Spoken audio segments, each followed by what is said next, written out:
मुसलमान मेरा सिर्फ सर तन से जुदा नहीं करेगा, मेरा पहले बलात्कार करेगा। बाबरी मस्जिद बाबर क्या घोड़े पर या अपने कंधे पर लेकर आया था वहाँ की जमीन को, ना अपनी बीवी के सीने पर लेकर के आया था। जैसे कि आप बोलिएगा कुरान में 72 वर्जिन हूर नहीं है, नहीं है, तुम झूठ बोलते हो। नहीं, हदीस में लिखा हुआ है। भैया जहर खा लो और 72 वर्जिन हूर के पास चले जाओ।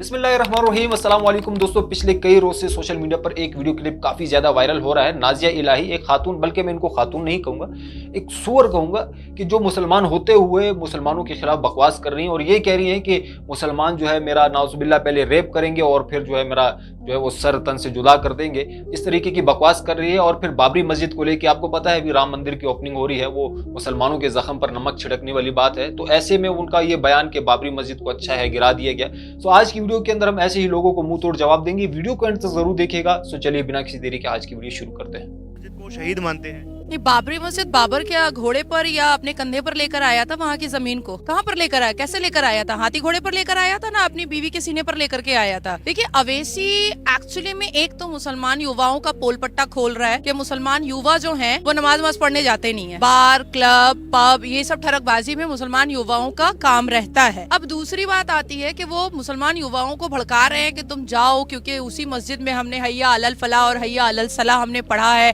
कुरान की आयतें पढ़ी हैं, हमने सूरतें पढ़ी हैं, ये सारी चीजें वो बता रहे हैं। मैं पूछना चाहती हूँ कि मस्जिद तो भेज रहे हो मुसलमान लड़कों को, क्या आफ्ताब को भी रोकोगे? क्या नासिर खान को भी रोकोगे? क्या जो इतने बलात्कार और लव जिहाद जो मुसलमान मर्द और मुसलमान युवा लड़के जो ठगबाजी करते रहते हैं उनको भी रोक पाओगे? और देखिए हमारा धर्म, हमारा इस्लाम हमें पैगाम रसूल की बात बताता है, पैगाम मुगल की बात नहीं बताता है। दूसरी बात, ये कौन इतना बड़ा मुगल आ गया था जो नीचे मंदिर बनाता था और ऊपर मस्जिद बनाता था? कौन आया था? मुझे तो नहीं लगा। मैंने जितना पढ़ा है इतिहास की किताबों को या इस्लाम की किताबों को, कोई मुगल इतना लिबरल नहीं था। सारे मुगल आप जैसे सनातनियों को काफिर बोलते थे।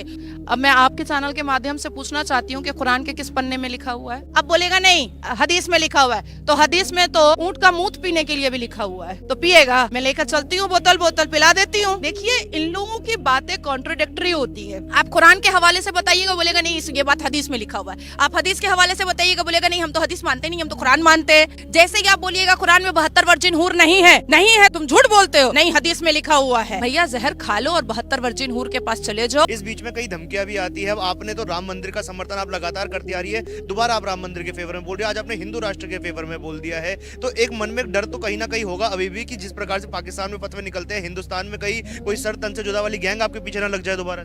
मेरा मुसलमान मेरा सिर्फ सर तन से जुदा नहीं करेगा, मेरा पहले बलात्कार करेगा। पहले मेरा बलात्कार करेगा, क्योंकि औरत अच्छी, बुरी, मोटी, जैसी भी आ जाए, मुसलमान मर्द उसको ऐसे नहीं छोड़ता है। 6 साल की बच्ची को नहीं छोड़ सकता है मुसलमान, तो फिर मुझे क्या छोड़ेगा? हमारी आजादी के बाद ही पॉलिटिशियन का जिक्र कर सकता हूं। आजादी के पहले तो करते थे हुकूमत अंग्रेज। आजादी के बाद सबसे बड़ा दंगा फसाद जो हिंदुस्तान में हुआ वो था बाबरी मस्जिद का। बाबरी मस्जिद को सन 1980 के पहले कौन जानता था? मैं तो नहीं जानता था, कुछ लोग शायद जानते थे। आम हिंदुस्तानी जानता ही नहीं था बाबरी मस्जिद क्या है और राम जन्मभूमि की जगह क्या है। ना मुस्लिम जानता था ना हिंदू जानता था। आम मुसलमान जानता ही नहीं था, आम हिंदू जानता ही नहीं था, आम हिंदुस्तानी नहीं जानता था।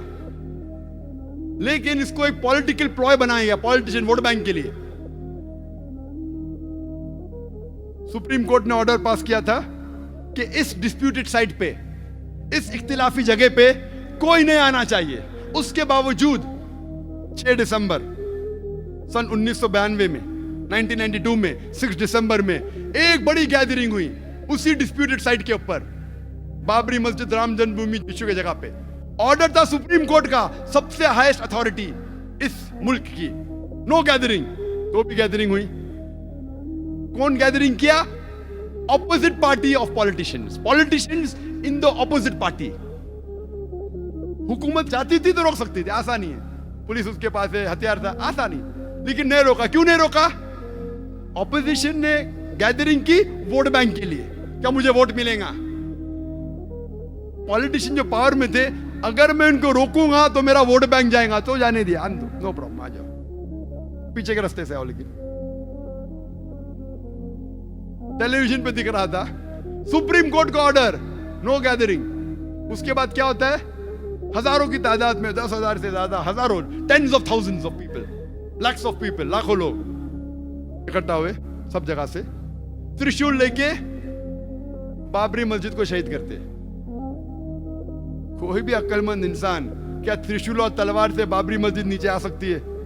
सैकड़ों साल से इतनी मजबूत इमारत आ सकती है? बोलते स्पॉन्टेनियस रिएक्शन था, प्लानिंग नहीं थी। टेलीविजन पे लाइव दिख रहा है, लाइव दिखा रहे, लाइव टेलीकास्ट, लाइव मैच होता है ना, वैसा लाइव दिखा रहे थे। कितने चैनल दिख रहा था, ऑपोजिशन के पॉलिटिशियन बैठे उधर, हुकूमत बैठे हो पुलिस के सामने, और बाबरी मस्जिद नीचे आती। कैसा? बाय डायनामाइट दिख रहा है। और बोलते कि स्पॉन्टेनियस रिएक्शन था। क्या स्पॉन्टेनियस? प्लानिंग थी। बम के जरिए बाबरी मस्जिद को शहीद किया जाता है। मुझे लगता है कि जॉर्ज बुश ने ये बाबरी मस्जिद डिमोलिशन को देख के उसको आइडिया आया होगा कि 9/11 न्यूयॉर्क ट्विन टावर को बम से गिराओ।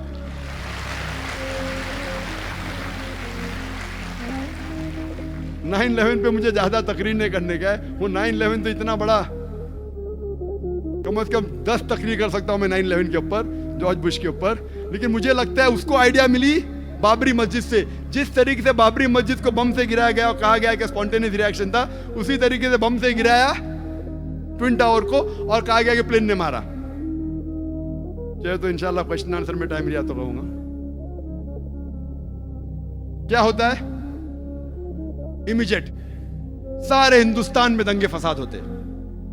दंगे फसाद होने के बाद एक्शन का रिएक्शन होता है, हजारों लोग मारे जाते, हजारों लोग का कत्ल होता है सारे हिंदुस्तान में, अक्सर मुसलमान, और खुसूसन बॉम्बे में।